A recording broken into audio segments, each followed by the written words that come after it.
Hello and welcome to another edition of Ask the Experts here on City News 570. I'm joined today by Faisal Susiwala. Faisal is ranked within the top 3 real estate brokers in the world for RE/MAX and was recently named Canada's top agent for 2022. Faisal started his career at the young age of 18, and he has been delivering outstanding results for over 30 years now, most notably with RE/MAX Twin City Realty.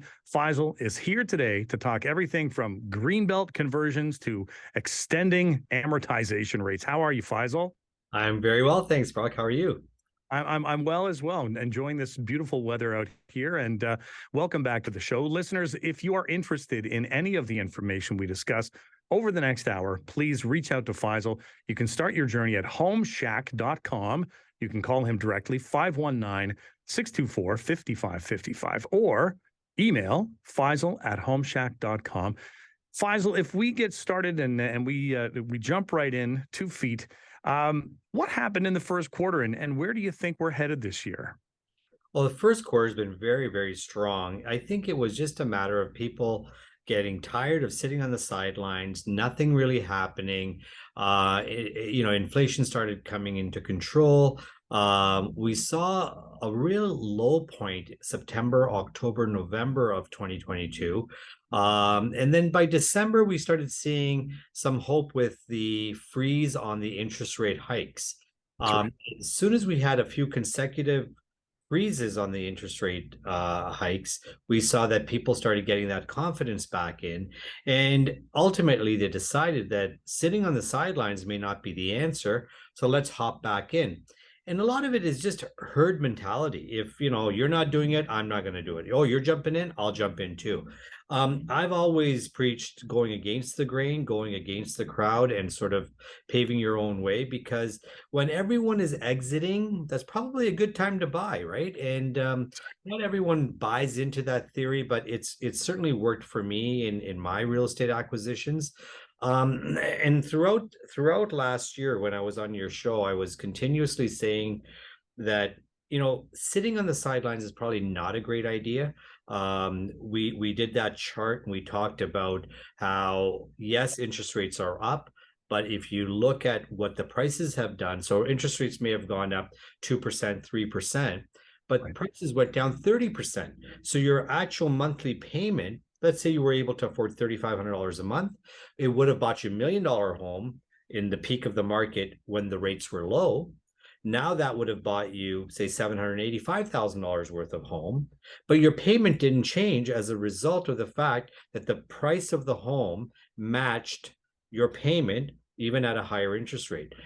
So fast forward to today, as we sit here, near the end of May, we are up 12 to 15% on the average price of a single detached home.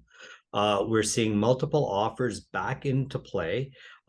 Every home that is priced well is actually selling for significantly over its asking price. We're still not back up to the February and March of 2022 price range. So we took a 30% dip on average last year. We've recovered 12 to 15%. So there's still a 15% discount over the peak of the market. So is it a good time to buy? Absolutely.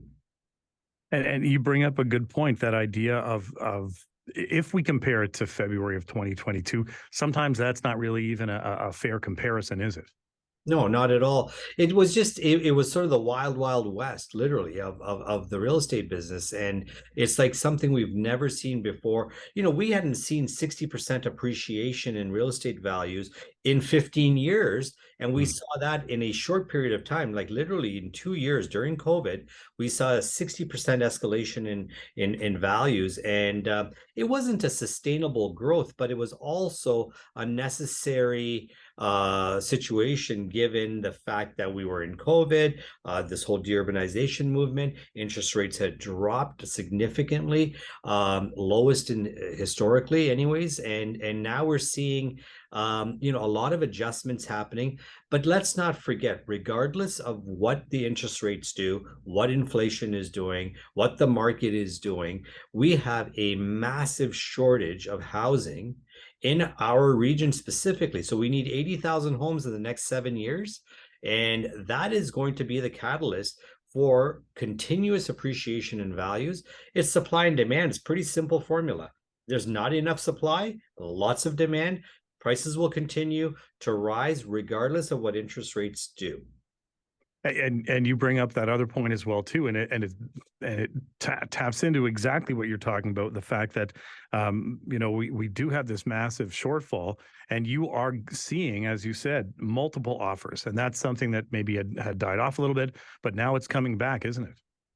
It absolutely is coming back, and now we're hearing some whispers. It could segue into what's happening in the next little while here. We're seeing whispers of, or hearing whispers of, interest rates going up in the next couple of weeks here. And again, there's the big I word, inflation and interest, right? So inflation went up. We were not expecting it to. In fact, the forecasts were that it was going to decline, and it was down to 4.1%. So it was continuing to decline. Now it went up a little bit. So here's the threat again coming from the Bank of Canada, that in order to control inflation, we're going to rise the interest rates again. Now, will it go up? There's a good chance that we could see 0.25%, possibly 0.5%, which would be very aggressive. But we got to keep in mind that, did it make a difference? It really didn't do anything. What they're doing when they raise the interest rates is they hit the pause button on the buying population, and the sellers put the pause button on selling. What does that create? Pent-up demand. And when they readjust, saying, oh, we overcorrected or we overshot on this whole interest rate thing, let's claw it back, people just jump right back in.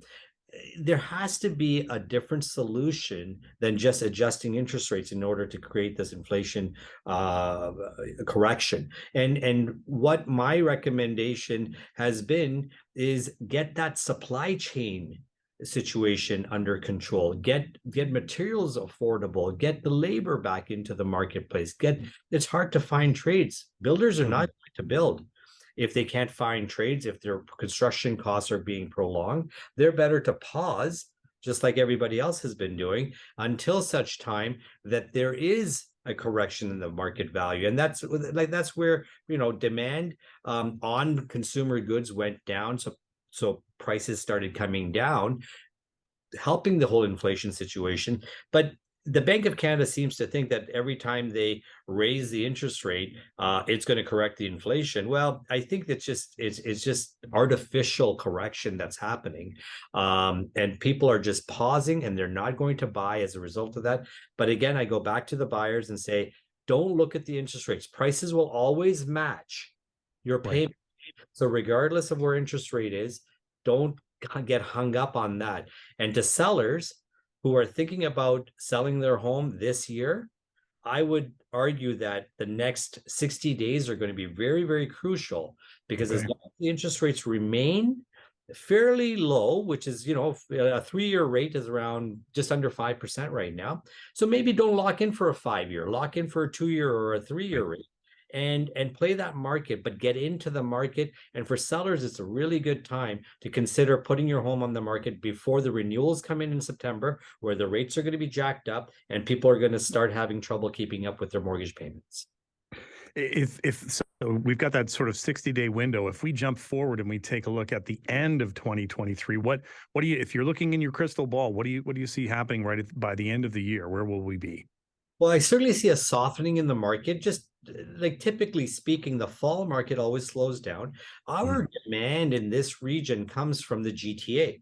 So June, July, August, September, you're going to get that surge, the influx of buyers coming in from those external markets, and they want to settle in before the kids get into school. They want to be settled in before the winter.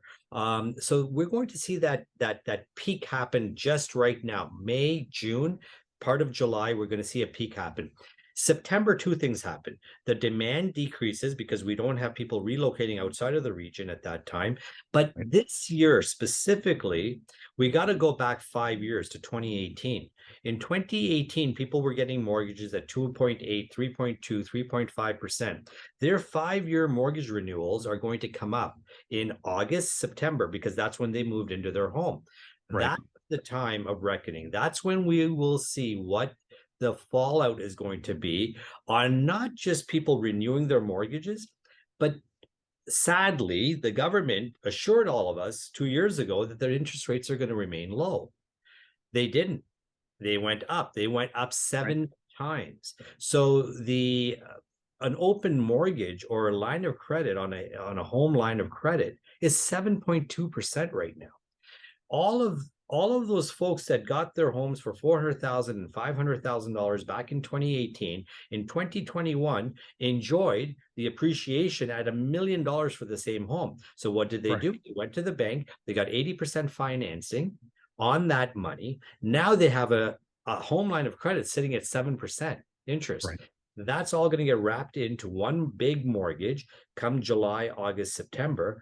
And those folks are having a difficult time right now. Sadly, I'm having so many conversations with sellers who are saying, you know, we need to downsize or we need to sell because we cannot afford the renewal at the renewal rates. So there will be, in my opinion, a slowdown in September, October, November. But interest rates may climb by then as well. And then if we go into, you know, really crystal ball this and go into spring of next year, we're going to be right back where we are. So if you think, you know, I'm not going to do something right now because I'm going to get a better deal down the road, chances are you're going to just pay more next year. So there really isn't a right time to buy. It's buy when it's right for you. Okay, great advice. Great advice. We're coming up on a break here on Ask the Experts. When we come back, developing the Greenbelt. What is that going to look like? Stay with us here on City News 570. Welcome back to the show. My guest today is Canada's top real estate broker and author of the book, The Real Deal, billion-dollar real estate broker, Faisal Susiwala. Listeners, if you would like a chance to chat with Faisal yourself, you can start by going to homeshack.com. You can also call Faisal directly, 519-624-5555, or through email, Faisal@homeshack.com. Faisal, before the break, we were talking about the first quarter of the year. We actually had the crystal ball go through and into 2024 as well. But what advice would you have right now for buyers and sellers? What do they need to know? For buyers, I would say, look, we've come out of a market where everybody had paused 6 months, 9 months. They weren't buying. They were just waiting on the sidelines. They were paying ridiculous amounts of rent. So what they did was they helped the rental market do very well. Landlords did significantly well. They're getting 30 to 40% premium on their rents right now. As a result of buyers just not getting into the market. So don't make that mistake and let your money just go dwindle away in rent. Get into the market. Look, you're not going to get that white picket fence and that forever home, but get yourself into some form of real estate. Don't sit on the sidelines and wait for things to happen, because regardless of where the interest rates go, prices will always match your payment and your ability to match that purchase. So don't wait on the sidelines waiting for something, you know, significant, dramatic to happen. Just get into it. Even if you've got to buy a home with an income suite or something, just to get sitting on the sidelines is not going to achieve any sort of wealth for you. Getting your money invested in real estate certainly will. Great advice. And I know that you talk in your book, you talk about that idea even back when you were 18. You got started on it, and it's a long game, isn't it? It's not something that it's not going to turn around really quickly. And a lot of people think that it might be that case, but you got to be in for the long haul. And as you said, get your foot in the door. And you can always move up. The home that my wife and I started off in was big enough for the two of us, but as soon as the little ones came along, we had to look elsewhere. So great advice. If we're on the other end of things and we're the sellers, what do we need to be knowing right now? So as a seller, you know, a lot of sellers are still looking in the rearview mirror saying, oh, I should have sold back in March of 2022 when the prices were 25% higher than they are today, but it's all relative. Yes, they were 25% higher. Unless you were cashing out and never buying again, yes, it would have been a great opportunity to sell your home. But if you are turning that money back into another property, it's all relative. If you got a ton of money for your home, chances are you paid a ton of money for the next house that you purchased. So again, buy when it's right time for you, sell when it's the right time for you. But never take your money out of real estate. Always keep it, in some format invested in real estate so that you have tax-free principal home appreciation, and that will help you invest in the future. It will help you throughout your retirement. There's so many things that can be achieved through real estate ownership. Great advice, and that's why people tune in. Faisal's been at it a long time. You touched on this in the first block, the idea of a 60,000 home shortage in the area.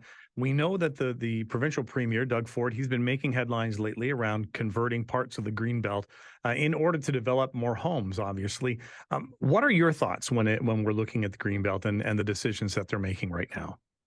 You know, I don't always agree with the premier's philosophies and his mandates, but on this one, I think he's got it right. And I know it's a not a popular opinion right now to say that, but it is important to say it because look, we have such a vast country. We have so much land in this country. Why does the entire concentration of prime agricultural land have to be in urbanized areas and city centers where we are already facing? It's an 80,000 home shortage in our region alone. We need 1.5 million homes in Canada. So you know what? If there's a large chunk of agricultural land in an urbanized setting or in an urbanized area, why not allow the boundaries to be extended into those areas, provided there's a replacement of that land elsewhere in Canada? Yes, we may have to pay some extra transportation fees, but what it will do, it will create affordable housing so that you can have that disposable cash to pay for the transportation cost of that food to enter your plates. But right. When Doug Ford came up with this proposition, everyone's dwelling on the fact that he's taking away 7,500 acres of prime agricultural land.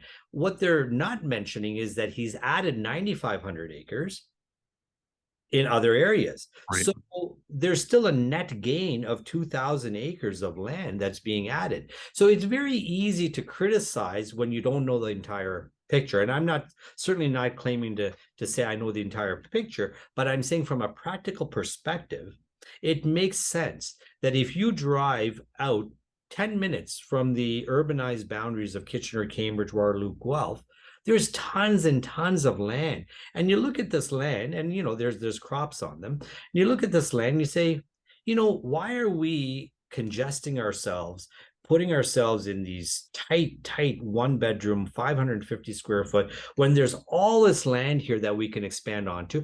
Or if you can create more supply, automatically affordability follows, right? And that's where I think the politicians, the counselors, everyone has to be on side and get rid of this not my backyard NIMBY mentality saying, I don't want this, I don't want that. Well, you can't on one hand complain about the fact that we don't have affordable housing. Our kids can never afford to buy a home. My kid's still staying in my basement at 25 years old because they can't afford to get out there. And at the same token say, that big patch of field that's in my backyard, well, I don't want to see townhouses going in there. So, you got to make a decision here. What do you want? If you want the greater good, you've got to support these mandates. You got to allow these things to happen. And I think too, if you look at, excuse me, in certain areas, especially with Greenbelt, you've already got infrastructure built almost right up to it. So it's not like there needs to be a huge investment in things like roads and sewers and all of those other things as well too. You can carry that into those areas fairly easily. As you said, it's not a popular opinion, but it's also you bring up that point of as you said with NIMBYism. It has to happen somewhere. If we need, as you said, and even in our region, 80,000 homes, they've got to be built somewhere. We've talked in the past about the idea of people, looking at putting in a tiny home or other ways of dealing with things right now. But that's a fairly small look at how you can make an impact. Where if you're looking from the government's perspective, you are dealing with thousands and thousands of homes, and that's really where we need to be putting our energies right now. Absolutely. I like that idea. Yeah, go ahead, Faisal. You see, and what it is, it like farmland, agricultural land. it kind of pulls on people's heartstrings a little bit more. Yeah, you look at another industry, you look at the industrial sectors where there were a lot of factories, and we see it all around our region. They were industrial stamping plants or textiles, or all kinds of factories, food plants that have now been converted to residences. Okay. Right. And we don't hear a lot of negativity around that. We don't hear, so, oh my God, they're taking away industrial land, or they're taking away, because it doesn't pull on the heartstrings. And Right. it's not a political sort of statement to say, oh, you're taking away prime agricultural food lands from the community. But it's no different. That's still an industry that still produces. And what they've managed to do is put those industrial blocks in areas that are accessible to the highways, because you're transporting anyways. So what difference is it if you have to transport? And I know my opinions are going to get a lot of criticism here, but what difference does it make? As long as you can transport food, just like you transport materials that are produced in industry, it's no different. It is an industry. Agricultural industry can be relocated anywhere across Canada, and then transportation costs will have to be taken into consideration. But maybe taking into consideration the tax base that is created with the residential agricultural land pays very, very little tax. So imagine the tax increases that the municipalities will obtain as a result of these developments. So you're doing a lot of, it allows for infrastructure, it allows for more population to come into underserved areas, allows for industry to thrive, employment. We need people. We're running out of people to supply in industry, and it's with all the immigration that's happening, we have to house people, and there it is. There's a solution. There you go. Decisions of the heart versus decisions of the head. Not always easy to make, but we do need to take a break. We'll get an update from the City News 570 News Center. When we come back, Faisal and I will discuss the idea of extending amortization rates beyond 25 years or down the road. We'll talk more about that when we come back. Stay with us here on City News 570. Welcome back to the show. My guest today is Canada's top real estate broker and author of the book, The Real Deal, billion-dollar real estate broker, Faisal Susiwala. If you would like a chance to chat with Faisal yourself, you can start by going to homeshack.com. You can also call Faisal directly, 519-624-5555, or through email, faisal@homeshack.com. Faisal, before the break, we were talking about converting part of the Greenbelt. The other piece of the puzzle, and you touched on this already, is the idea of NIMBYism, not in my backyard. What is it in your mind that people are really objecting to? People have been accustomed to seeing, a nice green belt in their backyard or a golf course in their backyard. And all of a sudden a developer comes in or a builder comes in and says, I'm going to build a mid-rise or a high-rise in your backyard. Now, that's not what they signed up for. In fact, they paid a premium not to have any development in their backyard. So I sympathize with the whole idea, is that, look, I paid a premium to be on this green belt. Now, all the more reason that when you are purchasing a property that states it's a green belt, and I put that in quotes, really look into who is the owner? Is it Crown land? Is it under Grand River Conservation Authority if you're in the region of Waterloo and Guelph? Or is it privately owned land that may at some point become a gravel pit, could become a development parcel, could become industrial? And so don't act very surprised if you never looked into what could potentially happen in your backyard, unless it's under some sort of conservation or protected land. And even that, we're learning now, protected land can also get converted by provincial order or federal order. So, you cannot just say that so you have to expect something could happen in your backyard. What people don't want to see is high intensity, high density type of developments happening in their backyards, where all of a sudden they're shadowed by these tall buildings that they weren't, and unsightly buildings in some cases that they were not expecting to be there. So I think from a developer or builder's perspective, there has to be some level of respect for the neighbors, some consideration given to the aesthetics and that does it sort of fit the area? Can they make it look attractive? And but reality is, as we talked before the break, you can't say I want affordable housing for my kids, and at this and the second breath say, but not in my backyard. And that's Right. where there's a real disconnect. I think the provincial order through Bill 23 is going to have a huge impact on this. And maybe the municipalities are going to say, I don't support this application. City staff might say, I don't support this application. Councillors may say, I don't support these applications to have. But you remember, they are voted in. They have to look after their voters and constituents, Correct. make sure that they please them. But the province is going to come down and throw the hammer on this thing and say, that's nice, but we have a bigger problem. We have a housing crisis, and we're going to rubber stamp this project and let it go through. So yeah, you can hold up builders, it's just going to add to cost. You can hold up developers, it's just going to add to cost. But ultimately, given the mandate, given the situation, given the crisis, given the need, you can't have on one hand say the region of Waterloo needs 80,000 homes and then keep declining all the applications that are coming in. So we're going to have to see more and more developments right in your backyard. There's no choice. And I think you can even look at the landscape of Waterloo and Kitchener specifically, and how it has changed over the last, say, 5 or 10 years, where we now have 42-story high rises. We've got 50-story high rises. It is solving one of the problems, and the fact that you've got more space for people, but it's a trade-off, because for years, if you looked out over your your backyard or whatever, you didn't see those high rises. But it just seems to be, we know that the region is moving up instead of moving out, especially where we are right now, and hoping to solve those problems. But as you said, we still have a long way to go.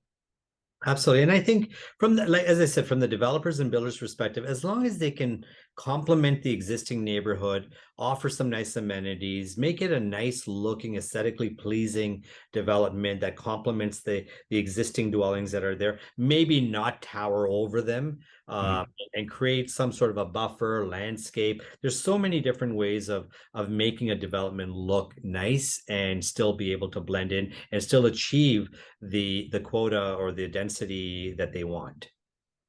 Great discussion as always. If we can shift our lens a little bit, excuse me.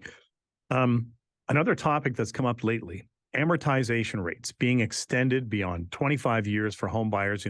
30, 40-year amortization rates. Are there pros? Are there cons for a decision like this? Where do you sit with something like this, Faisal? Well, there are pros because it allows more people to enter the market. The con there is, though, the same thing. It allows more people to enter the market. So here's the issue. We have a housing supply issue, and now you've just allowed more people, by giving them affordability, to enter the market. So the cost is going to go even higher because people are going to be bidding to buy that little amount of inventory that's available. So from a practical perspective, it totally makes sense to extend the amortization because your payment will go down. So it allows more people to come in, get their start, get qualified where, they may not qualify under the current 25-year amortization. So it's really a catch. If there was a way to segregate who is allowed Right. to purchase, as opposed to let's blanket 30 years, 35-year, or 40-year amortization across the board. So maybe there has to be, just like there's a first-time home buyer incentive. So let's say it's a first-time home buyer. Let's give that first-time home buyer who's never owned a home and is qualified the ability to move in and buy a home because it is their first home. But we don't want to do this for investors, for example, who are saying, oh, this is great. I'm going to buy this property at 40-year amortization or 30-year amortization. My payments are going to be really, really low. I'm going to charge a really, really high rent. And I'm going to flip that property for 20% appreciation or escalation here. So what we want to do is avoid who is able to buy that property or qualify for that amortization. And that might be a way to meet the benefits of it, but also discourage people from entering. And I know if we look south of the border, longer amortization rates tend to be there because I mean it's that frame of mind. In Canada, we're trying to pay off our mortgage in most cases as quickly as we can, right? South of the border, it's a different story. So, and you know you need to know what it is that you're getting yourself into, and using that as you're saying, you need to have some sort of measuring stick to say, does it make sense? Could we extend this if possible? In your mind, is this something that's going to change in the next year, the next 6 months, the next 2 years? Will we see these amortization rates extended? I don't think we will across the board. If anything, and hopefully those powers that be will take that advice to say, yeah, it makes sense to just let's extend it just for first-time home buyers. You have to prove that you're a first-time home buyer, and for you, we'll give you up to 40 years. That Mhm. gets them out of the rent market, and it allows them to enter, and it keeps the investors and the flippers and everybody else that would love to have those long, because they don't care. They're only in and out for a short 1 or 2 year period, or maybe Yeah. even make it that if you enter into a 30-year amortization or 35-year amortization, you must keep that property for 5 years or 7 years, so that it keeps you sort of fit into that into that qualifying. Great ideas, and always important for us to take a look at all of the different angles that we can come at, especially when we're dealing with, as you were saying and mentioning, coming up in July, August, September, those people that are just coming out of a 5-year mortgage and are going to be going, I need some help. Make sure you get a hold of Faisal and he'll give you some advice, and we'll things will work out. We'll figure out something as we head along. We do need to take a final break here on Ask the Experts. When we come back, investment. Should you take the plunge in the real estate market? You're listening to Ask the Experts here on City News 570. Welcome back to the show. My guest today, Faisal Susiwala, also known as Canada's top real estate broker. Listeners, if you would like a chance to chat with Faisal yourself, you can start by going to homeshack.com. You can also call Faisal directly, 519 624 5555, or through email, Faisal@homeshack.com. Faisal, let's take some time to talk about investing. Is real estate still a good investment vehicle, or are investors moving in other directions right now in your mind? I believe, and of course, self-serving comment here, that real estate is the best investment vehicle, and I say that because I've put that to use in my entire life. Right from the age of 18, I've been investing in real estate. I have been very fortunate in good times and in bad to be able to sustain my investments in real estate. And I've always taken the approach of never sell anything that you buy, and Right. keep leveraging those items that you've bought to buy more. Now, I'm not saying that real estate is the only investment vehicle. There's certainly value in diversifying and putting some money into other options, stocks, whatever else that you might feel comfortable putting your money in. But if you, personally speaking, 75% of my investment portfolio sits in real estate because it's what I know. It's Right. tangible, right? And here's the thing: you can print money, you can't print real estate, Right. you can't print land, you can't create more of this, and it's a depleting asset. There's not a lot of it out there. So the supply is continuing to go down, and the demand is continuing to increase, as we're seeing when you look at real estate values. So real estate would be my number one investment vehicle, and the other is gold, believe it or not. Okay. All Gold, right. again, it's something else. You can't print it, right? You can't That's create right. it. They can't just go and say, okay, let's print more money here, or more gold here, or more land here, because we have a shortage of it. So appreciation occurs. The greatest wealth is created through real estate, and it's created over time, but it's also something that you can leave behind, a legacy behind for Mhm. your loved ones. It's also something that creates an ongoing revenue source for you through your retirement. So it does so much for you, there's more certainty in real estate than there is, in my opinion. And I'm invested in stocks and bonds and mutual funds and all of that. And I do it because I want to be diversified and I trust the people that I invest with. But if the CEO of a company makes a bad decision, that company goes to zero. Whereas if the market goes up or down, people still need shelter. And I heavily invest in residential real estate as opposed to commercial or industrial. Again, not because it's a bad idea to be in commercial or industrial. It's what I know, it's what I'm comfortable with. And I also understand the fact that plus or minus a few $100, people will always need shelter. They will always need a place to live. They may not need that variety store or the donut shop or the coffee shop in a plaza. They might have to shut the doors down on that. But residential ownership will always be in demand, especially with population growth. So real estate now, the downside to that is that real estate has become an investment vehicle. And you know, I've taken advantage of that. Most people have taken advantage of that and bought real estate, bought rental properties. And yes, you're creating housing, but you're also benefiting from that. So it's not that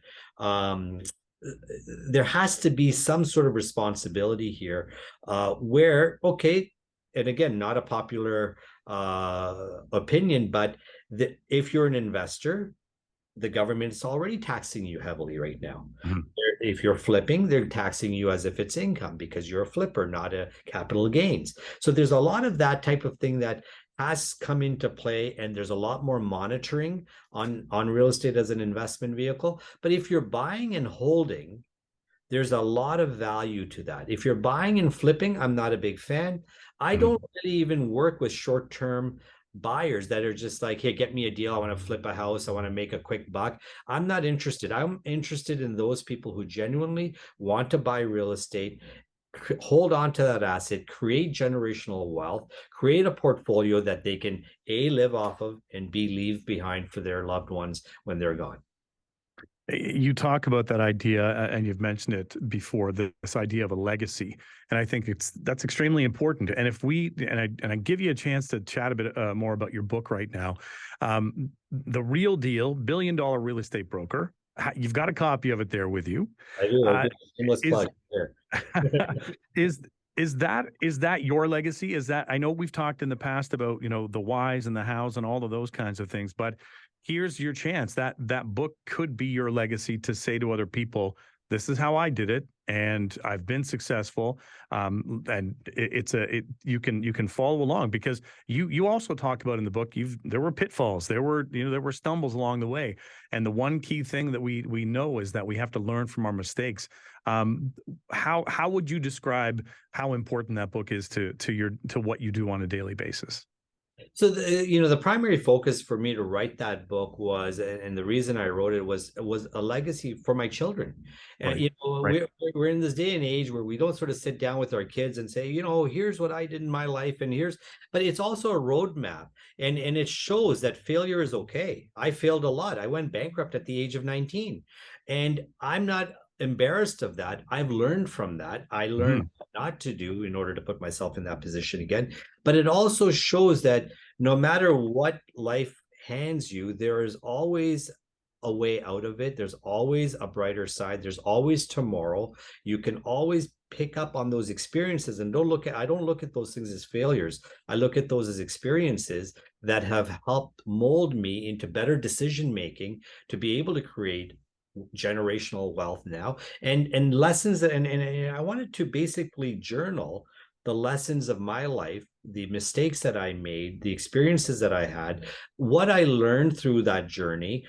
Sometimes I learned through my own experiences, and other times I learned through others' experiences. And I want to share those things all in one spot. I'm often approached by associates, fellow realtors, asking to, sort of meet with me. And it's kind of difficult to meet with a lot of people. And I thought, what I do, there is no secret to. How I invest, there's no secret to. What I do in my day-to-day business, there's no secret to. So I've basically outlined all of it. I'm 35 years in the business now, and I decided, well, you know what? Nothing is proprietary. Everything I've done in my career, I've learned from other people. I've just learned to do it consistently and stay focused on and stay in my lane. And that's one of the important lessons that I've put in there is that, you don't have to be everything to everyone. If you Right. could specialize, if you could be consistently doing outstanding things in one area of your career, you're destined for greatness. You're destined to do very well in your life, and gives you a very comfortable life at the end of the day. And also strategic investment ideas on how to invest, what to do in your life to make sure that you can, retire at 65 or 70 or 75 if you wish to, without having to cut back on your day to day. You can't, "Oh, I can't drive the car I want. I can't take the vacation I want. I can't, do what I want to do for my friends, for my community, for my kids, because now I'm retired." You don't ever want to be in that position. So my whole idea behind it was to give people that recipe on what I did from the age of 18 to the age of 53, Right. on being able to create a consistent way of earning income and leaving something beyond that. And you and I are from the same generation, and I know that for us, and you've spoken about this before, and me being in the similar situation of, the child of immigrants. The idea was you will be a doctor, you will be a lawyer, you will be an engineer. What was it that made real estate? It caught your eye. What was it about? Because that's not a normal path, and for a lot of us, when we're told one thing at home, this was a different path. What was it that really caught your eye? Well, yeah, growing up, I had three options: doctor, lawyer, or engineer, right? And if I really sucked at it all, no offense to the pharmacist, become a pharmacist, right? So when I came home and said to my mom and dad that I'm going to be a real estate agent, I was the biggest disappointment ever. I had great marks, had just been accepted to all the universities that I had applied to, and I said I'm not going. So, admittedly, my initial reason was I saw an opportunity to make money. That's Right. what it was. But as an 18-year-old, I didn't have any sort of wisdom to say I'm going to save the world or anything.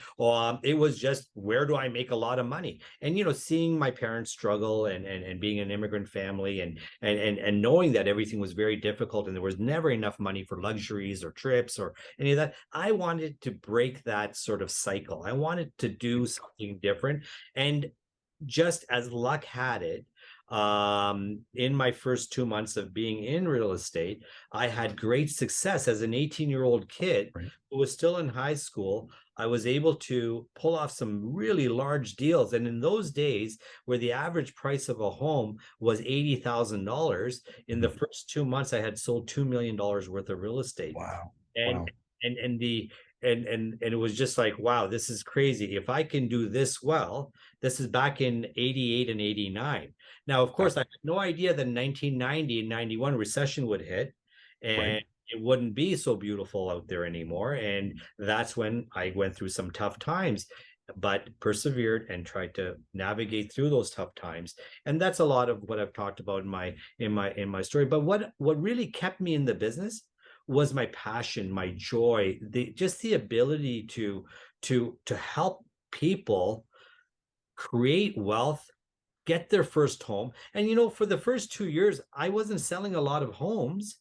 Other than that first good run that I had that spoiled me to stay in the business, I wasn't selling a lot of homes. I was just helping people find their first home as a rental because they were new immigrants coming into the country like my parents were. So it was just helping people, filling out employment forms, taking them to job interviews. So it was just that type of thing. But what I learned from that is that it's really, really fulfilling to be able to help people and then watch their journey of 35 years. And I'm so proud and happy to say that I'm on the third and fourth generation of those families. Like, their grandchildren are still buying homes from me now, which is phenomenal.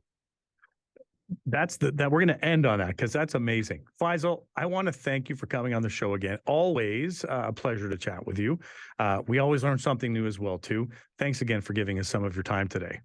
Always a pleasure being with you. Thank you for having me, Brock. That was Faisal Susiwala, Canada's top real estate broker, recently published author of The Real Deal, Billion-Dollar Real Estate Broker. Luckily for us, someone willing to share his thoughts on the current real estate market as well. Big thank you to our technical producer, Adam Sanderson, for pushing all the right buttons. And thanks to you, listeners, for joining us.